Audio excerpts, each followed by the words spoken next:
നമസ്കാരം. ഒരു സദസ്സിൽ ഒരു മീറ്റിംഗ് നടക്കുമ്പം ആ മീറ്റിംഗ് കണ്ടക്ട് ചെയ്ത വ്യക്തി സദസ്സിലിരുന്ന ആൾക്കാരോട് പറഞ്ഞു, നിങ്ങളൊരു പേപ്പറിൽ നിങ്ങൾക്ക് ഏറ്റവും ഒഴിച്ചുകൂടാൻ പറ്റാത്ത 10 കാര്യങ്ങൾ എഴുതാൻ പറഞ്ഞു. ആൾക്കാരിങ്ങനെ 1, 2, 3 എന്ന് എഴുതി. അതിനുശേഷം അയാൾ പറഞ്ഞു, ഈ 10 കാര്യങ്ങളിൽ നിന്ന് വീണ്ടും ഒഴിച്ചുകൂടാൻ പറ്റാത്ത 5 കാര്യങ്ങൾ എഴുതാൻ പറഞ്ഞു. അങ്ങനെ വീണ്ടും എഴുതി. അതിനുശേഷം അയാൾ പറഞ്ഞു, ഈ 5 കാര്യങ്ങളിൽ നിന്ന് 2 കാര്യങ്ങൾ നിങ്ങൾ എഴുതാൻ പറഞ്ഞു. അയാൾ പിന്നെ തുടർന്ന് ഈ പേപ്പറെല്ലാം വാങ്ങിയിട്ട് പിന്നീട് സംസാരിച്ചപ്പം ഒരു പറഞ്ഞതെന്ന് വെച്ച് കഴിഞ്ഞാൽ അതിലൊരു 10%, ഒരു 5% അല്ലെങ്കിൽ 10% ആൾക്കാർ ഈ 10 കാര്യങ്ങൾക്കകത്തും 5 കാര്യങ്ങൾക്കകത്തും 2 കാര്യങ്ങൾക്കകത്തും കുടുംബം എന്നൊരു സംഭവം എഴുതിയിട്ടുണ്ട്. എന്നാൽ ഏകദേശം ഒരു 65% മേളിൽ ഈ 10 കാര്യത്തിൽ പോലും കുടുംബമില്ലാത്ത ആൾക്കാരുണ്ട്. കാരണം നമ്മുടെ ഒരു ജീവിതത്തിൽ, നമ്മുടെ ഒരു വ്യക്തിയുടെ ഒരു ജീവിതത്തിൽ ഏറ്റവും പ്രധാനപ്പെട്ടത് എന്ന് അയാൾ കരുതുന്ന 10 കാര്യത്തിൽ പോലും കുടുംബമില്ല. കുടുംബം എന്ന് വെച്ച് കഴിഞ്ഞാൽ അപ്പൻ, അമ്മ, സഹോദരങ്ങൾ, ഭാര്യ, ഭർത്താവ്, മക്കൾ, ഈ ഒരു കാര്യങ്ങൾ. അവർക്ക് ഇമ്പോർട്ടൻ്റ് ആയിട്ടുള്ള മറ്റ് പല കാര്യങ്ങളുമാണ്.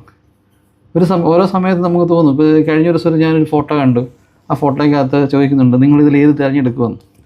ആദ്യം ചോദിക്കുന്നത് ബുദ്ധിയാണ്, പിന്നെ പഠിത്തമാണ്, സമ്പാദ്യമാണ്, സ്നേഹമാണ്, പിന്നെ അങ്ങനെ കുറേ കാര്യങ്ങൾ ചോദിക്കുന്നുണ്ട്. ഇതിനകത്തൊരു ഓപ്ഷനാണ് സമാധാനമാണ്. അത് ഓരോ കാലഘട്ടത്തിനനുസരിച്ചിരിക്കും നമ്മൾ തിരഞ്ഞെടുക്കുന്നത്. ഒരു പക്ഷേ സ്കൂളിൽ പഠിക്കുന്ന സമയത്ത് നമ്മൾ എന്ത് കരുതും, നമുക്ക് ഭയങ്കര ബുദ്ധി ഉണ്ടാകണമെന്ന് കരുതും അല്ലേ. കുറച്ച് കഴിയുമ്പോൾ നമ്മൾ വിചാരിക്കും നമുക്ക് ഭയങ്കര ശക്തി ഉണ്ടാകണമെന്ന് കരുതും. അത് കഴിയുമ്പോൾ നമുക്ക് സ്നേഹം വേണമെന്ന് കരുതും. കോളേജിലൊക്കെ ആകുമ്പോൾ ചിലപ്പോൾ സ്നേഹം വേണമെന്ന് കരുതും. അത് കഴിഞ്ഞ് കുറച്ച് കഴിയുമ്പോൾ നമുക്ക് പണം കുറേ വേണമെന്ന് ചിന്തിക്കും.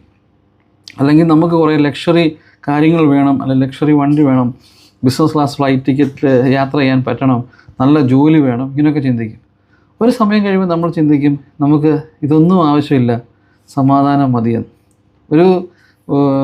ഒരു തമിഴ് സിനിമയിലാന്ന് തോന്നുന്നു, എന്താ പറയുക, മണി ലോണ്ടറിങ്ങിൻ്റെ ഒരു ആൾക്കാർ കൊണ്ടുവന്ന് ഒരു വലിയൊരു ബാഗ് നിറയെ പൈസ ഒരു വേസ്റ്റ് ബാസ്ക്കറ്റിൽ കൊണ്ടിടുകയാണ്. അപ്പോൾ വേസ്റ്റ് ബാസ്ക്കറ്റിൽ കൊണ്ടിടുമ്പം ഇത് അവിടെ നിന്ന് പിക്ക് ചെയ്യാൻ വേണ്ടി അവർ ശ്രമിക്കുമ്പം ഒരു ഭിക്ഷക്കാരൻ വന്നിട്ട്, ഒരു ചെറിയൊരു മെൻ്റലിറ്റി ഡിസോർഡറായിട്ടൊരു മനുഷ്യൻ വന്നിട്ട് ഈ ബാഗ് തുറക്കുകയാണ്. അപ്പോൾ ഇത് ശരിക്കും എടുക്കേണ്ട ആൾക്കാർ വന്ന് ഇയാളെ തട്ടി മാറ്റി ബാഗ് എടുക്കുമ്പോൾ അയാൾ പറയാണ്, അതിലൊന്നുമില്ല, അതിൽ വെറും പണം മാത്രമേ ഉള്ളൂ, അതിൽ കഴിക്കാനൊന്നും ഇല്ല എന്ന്. ഞാൻ പറഞ്ഞേ, ആ ഭിക്ഷക്കാരനെ സംബന്ധിച്ചോളം ഇത്രയും രൂപ മുന്നിലുണ്ടായിട്ട് അയാൾക്ക് ആ പൈസ വേണ്ട, പൈസ കൊണ്ട് കഴിക്കാൻ പറ്റത്തില്ല, അയാൾക്ക് അപ്പം ഭക്ഷണമാണ് വേണ്ടേ. ഞാൻ പറഞ്ഞ ഓരോ വ്യക്തികളുടെ ഓരോ കാര്യങ്ങൾ.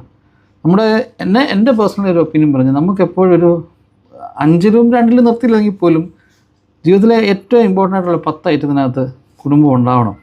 ഇല്ല എന്നുണ്ടെങ്കിൽ അത് വലിയൊരു പരാജയമാണ്.